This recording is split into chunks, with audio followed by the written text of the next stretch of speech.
მადლობა ღმერთს, რომ დღეს საქართველო არ არის ევროკავშირის წევრი და ჩვენ ალბათ ღმერთმა დაგვიფარა ამისაგან. დღეს შტატები და რუსები აწარმოებენ მოლაპარაკებებს უკრაინასთან დაკავშირებით და ამ მოლაპარაკებების მაგიდასთან არ გამოიძებნა ევროპელი პოლიტიკოსების ადგილი. ეს არ არის ისეთი, როგორ თქვა, ჩვეულებრივი ამბავი არ არის, წარმოიდგინეთ ევროპის კონტინენტზე მიმდინარე ომთან დაკავშირებით მოლაპარაკებები არის დაწყებული ისე რომ ევროკავშირის წარმომადგენლები ამ მოლაპარაკებების მაგიდასთან არ მიიწვიეს და არ სხედან.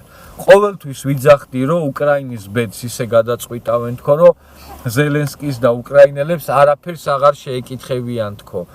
მაგრამ ამას ნამდვილად ვერ წარმოვიდგენდი, რომ ევროპელებსაც აღარ დაეკითხებოდნენ რაღაცეებს და ეს ჩემი აღქმები და ჩემი წარმოდგენები არ არის, ეს არის ფაქტი. აი ამ დღეში ჩაიგდეს თვითონ თავი, აი მაგ ფარჩაკებმა, შოლცებმა, მაკრონებმა, კალასებმა და ვიღაცა ჯანდაბებმა და აი ამ საშინელ დღეში ჩააგდეს ევროპა. თვითონ ეს ლიბერალი ფაშისტები, რომლებიც წარმოადგენენ დღეს ევროკავშირის ხელისუფლებებს, თვითონ ამ ადამიანებმა გამოაცალეს ევროპას საყრდენები. ის საყრდენები, რომელზეც იყო დაშენებული ევროკავშირი.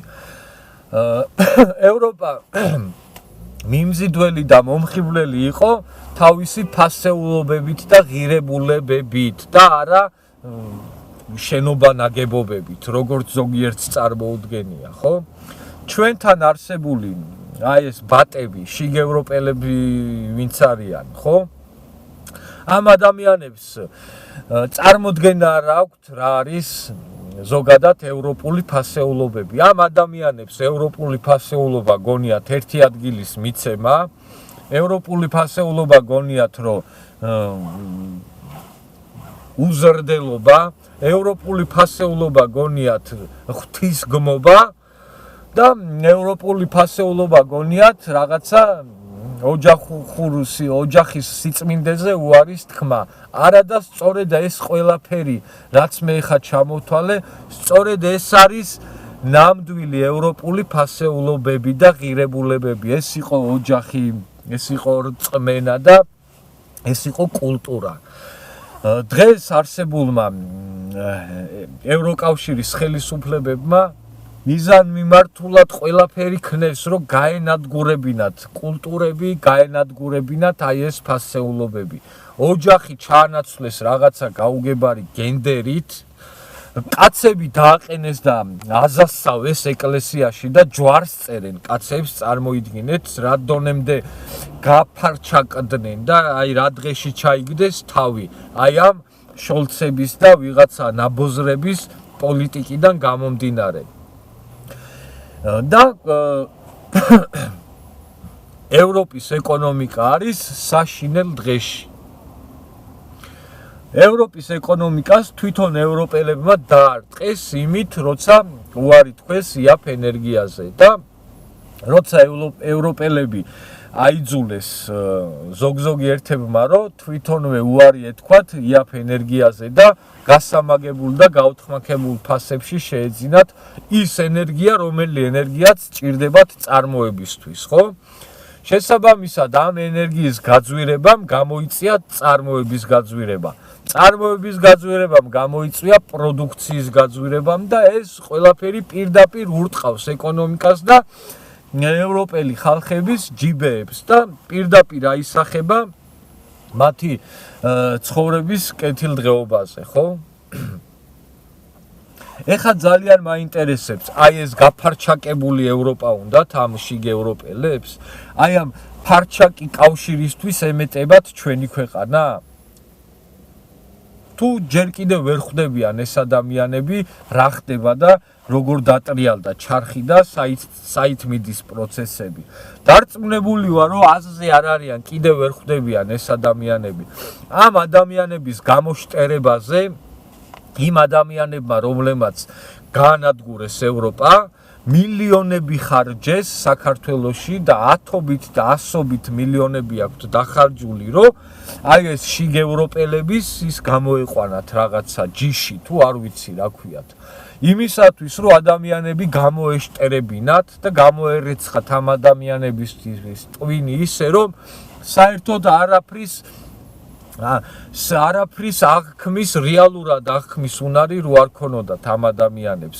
ამ ადამიანებს უარი ათქმევინეს ფაქტებზე და ამ ადამიანებს აღიარებინეს ვიღაც გვარამიების და ვიღაცების აღქმები. წარმოიდგინეთ რა საშინელ დღეში არიან რეალურად რომ დავფიქრდეთ აი ეს ჩვენი ქართველი შიგ ევროპელები. მადლობა ღმერთს, რომ დღეს საქართველო არ არის აი ამ ფარჩაკი ევროკავშირის წევრი, რომლის ავტორიტეტიც არის ნული. წარმოიდგინეთ თქვენ როგორი გაბანძებული და გაფარჩაკებულები არიან დღევანდელი ევროპის ხელისუფლებები, რომ ევროპაში მიმდინარე ომთან დაკავშირებით მოლაპარაკებები გაიხსნა და ამ მოლაპარაკებების მაგიდასთან არ აღმოჩნდა ევროკავშირის წარმომადგენლების ადგილი. აი ამაზე მეტი რა ვიცი მე ფაქტი ამ ევროპელების გაფარჩაკებისა რა უნდა მოხდეს მეტი, რაღა უნდა მოხდეს.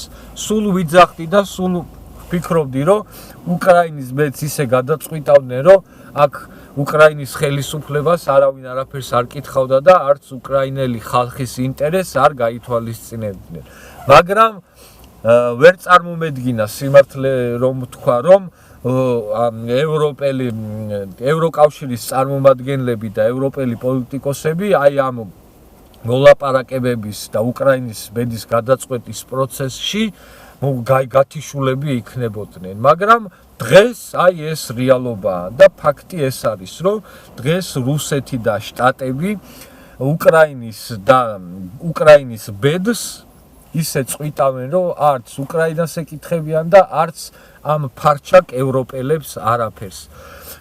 ამ ევროპელმა ლიბერალმა ფაშისტებმა დაღუპეს და გაანადგურეს უკრაინა და დაღუპეს და გაანადგურეს ევროკავშირი. აი ეს არის რეალობა და ეხლა იდექით ეს ჩვენი ქართველი შიგ ევროპელები და იყვირეთ სლავა უკრაინა და ევროპაში გვინდა და იქა ვართ და აქა ვართ.